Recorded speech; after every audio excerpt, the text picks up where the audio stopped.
Hey, my name is Jenn Bishop, and I am the author of The Distance to Home. I'm going to read you the first chapter. Chapter 1, This Summer. I used to think if you got woken up in the middle of the night, you needed to watch out. In movies and books, bad things only happen in the middle of the night. But it's not true. Something bad can happen in the middle of a perfectly sunny day. When Dad starts up the truck, the red numbers in the dashboard clock surprise me. It's nearly 2 a.m. He hums to himself, lost in his own world. He didn't used to be like this. Sometimes it seems like Dad from last summer and Dad from this summer are two totally different people. Dad from this summer doesn't tell me where we're going, or why he told me 10 minutes ago to get dressed and meet him outside. Only that it was a good surprise, whatever that means. It's been a long time since we got a good surprise. After a few minutes of quiet, Dad turns on the radio. In the middle of the night out here, there's never much on except for After Midnight, this show where people call in to dedicate songs to people they loved until something went wrong. Our caller tonight is Abby, the DJ says. Tell us your story. Sure. 2 years ago, I met the love of my life in line at the grocery store. How cheesy is that? I know, right? We spent every waking moment together, and 6 months later he proposed. We were supposed to get married this weekend, but Trevor had a heart attack when he was running a marathon 2 months ago. Dad reaches out his hand to turn the radio off. Don't, I whisper. He puts his hand back on the steering wheel and sighs. He didn't make it, Abby says. I miss him so much. I think about him all the time. Can you play Bette Midler's The Wind Beneath My Wings in honor of him? Going out to Trevor, wherever you are, from Abby, the DJ says, and the song starts to play. I found the radio show one night when I couldn't sleep. Dad and Mom don't know that I plug my headphones into the old stereo in my room and listen after they go to bed. It helps hearing other people's stories. The song won't bring him back, Dad mutters under his breath. It's not supposed to, I want to tell him. That's not the point. But we never talk about this stuff anymore. It feels like Mom and Dad think I'm done talking about it after my appointments with Miss Ella and her cracked orange leather chair and that plant she always forgot to water. But I wasn't ready then. I barely got started. I tap my fingers on the side of the door along with the song. Where are we going? My voice is shaky, like I haven't used it in a while, which I guess is true. There's no one around to talk to anymore after Mom and Dad go to bed. The Millers, we're getting a boy this summer. A boy? Dad doesn't answer me at first. What do you mean? The players got in late tonight. They flew into O'Hare and Mr. Miller just got back with them. We're going to host one this summer. We're getting a baseball player? Yep. Dad raises his eyebrows in that mischievous way he always used to. And for a second, it's as if Dad from last summer is back. Our town is the home of the Tri-City Bandits, a minor league baseball team. The players don't make much money here and won't until they reach the big leagues. So for the summer, they stay in people's houses for free. Mostly retired people who have extra bedrooms, but sometimes people who still have kids at home. One of the bandits is going to stay in our house? My voice gets higher with each word. I can't help it. My sister Haley and I always wanted one of the players to stay with us every summer. Haley would beg Mom and Dad, but they always said no. They were too busy. Mom knows, I ask. Dad clears his throat. Your mother and I thought this would be a good thing for us, and for you. He glances over at me, like he's waiting for me to agree. Maybe if there's someone else around the house, Mom will have someone else to hover over. Busy Bee Mom, Haley called her. She'd joke about how Mom would knock on her door 5 million times every night with questions about school and Haley's friends, and then buzz her way over to my door to check in on me and my homework. Back and forth, back and forth. I could picture Mom like that at the community college, too, where she used to teach English, buzzing from one desk to the next. Now she has no one else to buzz to. Only me. But not anymore. Not this summer, anyway. Me and a baseball player. I stare out the window at all the cornfields, but it's more like I'm playing a movie in my head. I can see it already. There's a super tan guy living in our house for the whole summer, taking me and my neighbor Casey out for ice cream after the games. We can sit in the seats right behind home plate, and shout out our player's name. And he won't just be a name off the roster, some guy who sang a foul ball I happened to catch. He'll be my friend. I want to tell Haley all about it, to have her sitting in the spot next to me, the spot in the truck that was always hers. I blink my eyes real fast, so tears don't have a chance to form. We pull into the Miller's driveway, and Dad puts the truck into park. I dig under the seat for my gloves. It's got to be in here somewhere. You coming, Quinnen? Dad is already at the Miller's front door. I'll be right there. My fingertips touch the worn leather. I reach my arm in deeper until I have a good grasp on it. When I pull the glove out, it has dust all over it from being in Dad's truck so long. I slide my hand in, but my fingers hit up against the leather. It's too small. I've outgrown it. I squeeze my hand into it anyway and look at the Miller's house. Dad has already gone inside. I run up to the front door and have just put my hand in the doorknob when someone inside opens it for me. Hey, little lady, isn't it way past your bedtime? Little lady? Come on. I'm 11. I have to crane my neck way back to see his face. I thought I had grown a lot lately, but this guy is super tall, his skin is really tan, and his hair is so blonde it's almost white. So, did you have a bedtime the summer you were 11? Sorry, he says, but he doesn't sound sorry. I didn't realize 11 was so mature. He'd better not be the one we're bringing home. Do you know where my dad went? They're getting things sorted out downstairs. He turns and walks down the hallway. Maybe he really has to go to the bathroom or something, but he could at least say, "Excuse me." Good thing I know where the door to the basement is. I hear lots of voices as I make my way down the stairs. The Millers must have had the basement redone since last summer. Seems like everyone's house has one of these basement den places, except mine. There's a big flat-screen TV up on the wall with ESPN on mute and a bunch of gigantic guys sprawled out on the couch in front of it. There are so many that some of them have to sit on the floor. Maybe I don't want a basement den after all. The place stinks. It smells like that one time he picked up Casey's big brother and his friends from football practice. Stinky cheese and feet and the garbage right before Dad takes it out. There have to be at least 24 ball players down here, and no windows open to let in some fresh air. A few of the guys look sleepy, and I kind of feel bad for them.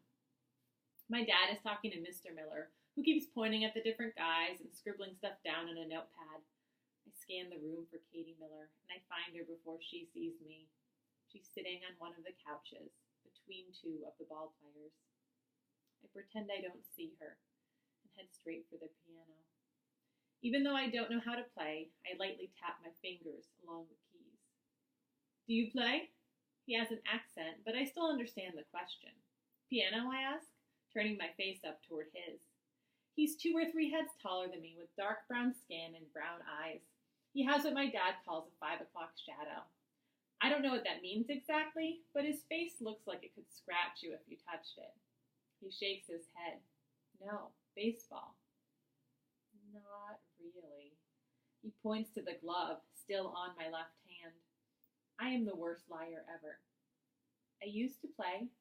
At least that's not a lie. Why don't you play now? He asks. But there are too many reasons, and I don't know where to start. I open my mouth and shut it. I do it again. I probably look like a fish. Finally, I say, it's a long story. I like stories, but right now, I like piano. He pulls out the bench and sits on it, patting the spot next to him. I look around to see who he's trying to get to sit with him, but then he pats the spot again. I sit down and watch as he spreads his hands across the keyboard and starts playing. Softly at first, but then louder. His hands bounce along the keys. Unlike me, he knows what he's doing. I look up at his face, and he's smiling, with his eyes closed. When Haley played flute, I'd sometimes catch her practicing with her eyes closed. Her body would sway to the music. I never told her I watched her. I'm sure she would have been embarrassed. But this guy, whose name I don't know, is playing with his eyes closed in front of everyone. He's not afraid or embarrassed. He looks both happy and sad at the same time, if that's possible. Mr. Miller yells to get everyone's attention, and the guy stops playing. Everyone quiets down and looks at Mr. Miller, who's still scribbling on his notepad. There were some last-minute changes, but I've got you all paired with your host families. These kind folks are putting you up for the whole summer. That means putting a roof over your head, not putting up with your shenanigans. None of that partying you might have gotten used to in college. We're expecting you to obey the house rules. A few of the players sitting on the floor smile at each other, almost starting to laugh, and then put on straight faces. I'm going to read off your names and the names of the families you'll be spending the summer with. Some of these nice folks came out in the middle of the night to pick you up. Others will stop by in the morning. If they're here for you now, they'll wave and find you later. Please raise your hand so they know who you are. He flips through a few pages. What's your name? I whispered to the piano-playing baseball player. Hector. I'm Quinnen. I don't say that I hope he's going to be staying with us, but I do. All the other guys, maybe some of them are nice, but are they smiling with their eyes closed while playing the piano nice? I don't know. Quinnen. You have a nice name. Dad looks over at me and Hector sitting next to each other, and I think I see him smile. It's only for a second, but I really think he does. Mr. Miller finally starts to read off the list. David Hernandez, you'll be staying with me and my family. A chubby guy with a buzz cut raises his hand. I put my money on him being a catcher.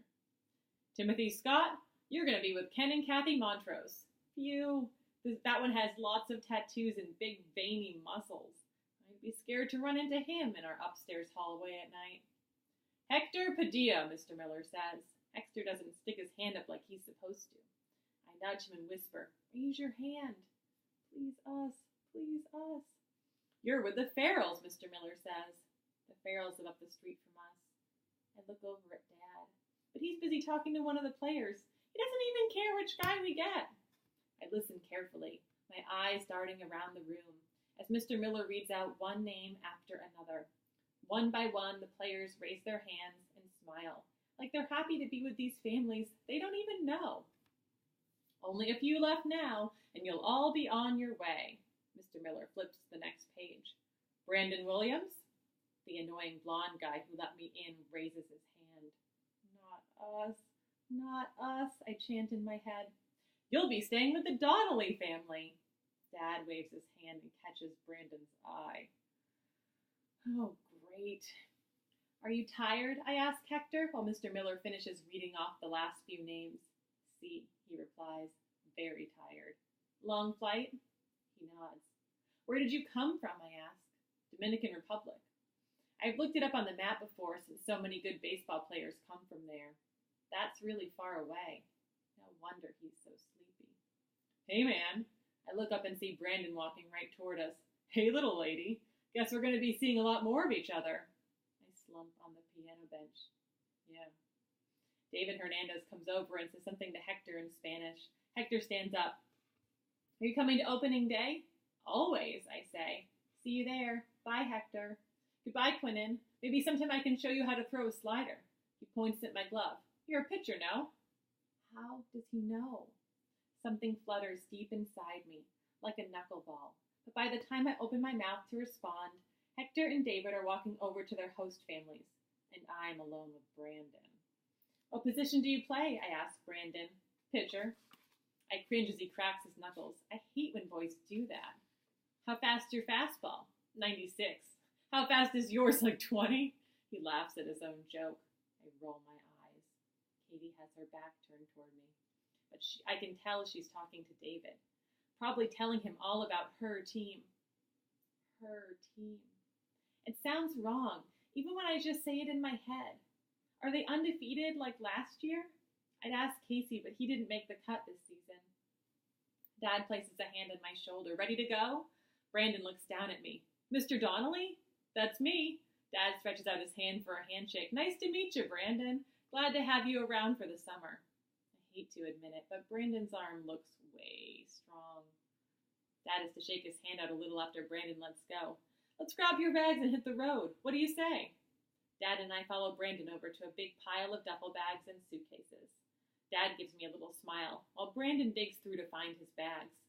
It turns out he packs even more than Mom. 3 duffels and a wheelie. Do you think he's moving in with us? Well, sort of is. Do you need some help? I start to grab one of the bigger duffel bags. Hold up! Brandon takes the bag from my hand. I don't want these dragging on the ground and getting all scraped up. I wasn't going to drag it, I mumble. I wait for Dad to step in. He knows I'm strong enough to carry it, but he doesn't say anything.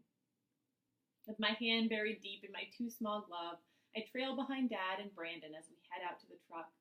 They toss Brandon's bags into the back, and I squeeze into the middle seat. I wish my leg wasn't touching Brandon's hairy one, but nobody asked my opinion on the seating arrangement. So, Brandon, Dad says, starting up the truck, what's your story? Where do I start? Well, I grew up in California, north of San Francisco. Marin? Maybe you've heard of it. He doesn't wait for Dad to say yes or no, just keeps on talking. Anyway, I was kind of a big deal. Lettered in football, basketball, and baseball, all 4 years in high school. I actually got drafted out of high school, but I figured I couldn't pass up a free ride at Stanford. My favorite third baseman played at Stanford, too. I wonder if he was there at the same time as Brandon. Hey, do you know, I try to pipe up, but Brandon talks right over me. The whole ride home is the life story of Brandon Stinkin' Williams. And the worst part is that Dad's falling for it, smiling and nodding, like Brandon is the most fascinating person he's ever met. After Brandon tells us about how he's pretty much the best baseball player ever to play at Stanford, which I seriously doubt, he starts bragging about his girlfriend Amy, who's in vet school. He even stops to tell me what a vet is. It's an animal doctor. Like I didn't already know that. Honestly, Mr. Donnelly, I appreciate you putting me up and all, but I don't think I'll be here the whole summer. It won't be long until they need me up at AA, you know? We'll see, Dad says. It's pretty stiff competition. Yeah, I say. And do you know how many minor leaguers actually make it to the majors? I know the answer, but I wonder if Brandon does, or if he's too full of himself and thinks he's a future Cy Young candidate.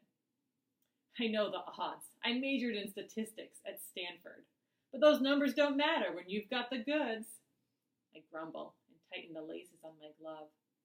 Dad parks the truck in our driveway. Your house is huge, Brandon says to me as I hop out of the truck on his side. Is it just you, or you don't happen to have an older sister, do you? He raises his eyebrows like a total creep. I want to smack him with my glove. Dad stands quietly with one of Brandon's bags as my heart beats real loud in my chest. Dad and I look at each other, like it's some kind of contest. Who will break first? I know I'll have to tell Brandon, but I don't want to. Why can't Dad be the one to tell someone for once? Why does it always have to be me? 9 months have passed since that day, and Dad can still barely say the words. I had an older sister, I tell Brandon. She passed away. That's what everyone says, that she passed away. But it doesn't feel like what happened. It feels like there's this new hole inside of me, and no matter what I do, no matter what anybody says, it'll never be filled. Brandon's face falls, and for that 1 second, I stop hating him. I'm sorry, he says, looking me right in the eye. That stinks. Yeah, I say, chewing on my upper lip. It does.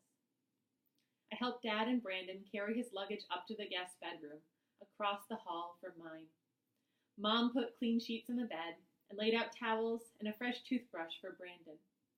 Looks like you're all set, I say. I show him where the bathroom is and where my room is. He gestures to the closed door in between mine and the guest room. And that one? That's Haley's room. He doesn't say anything at first, just looks at me like he's thinking of what he can possibly say. See you in the morning? Right. I step back into my room and close the door behind me. I hear Brandon washing up in the bathroom as I crawl back into bed. I open up Tuck Everlasting, our 6th grade summer reading book. But all I want is for my eyes to droop. I want to fall asleep and step into a world like the one in the book, where people can live forever. But I'm wide awake, and now I can hear stupid Brandon talking quietly on his stupid cell phone. I toss my book onto the floor and reach my hand up to tap the wall behind my headboard. Haley and I used to do this every night when I was little, tapping back and forth long after we were supposed to be asleep. The tune Hector played on the piano is still in my head. I tap it on the wall. I wait for the tap back, but it never comes. That's chapter 1.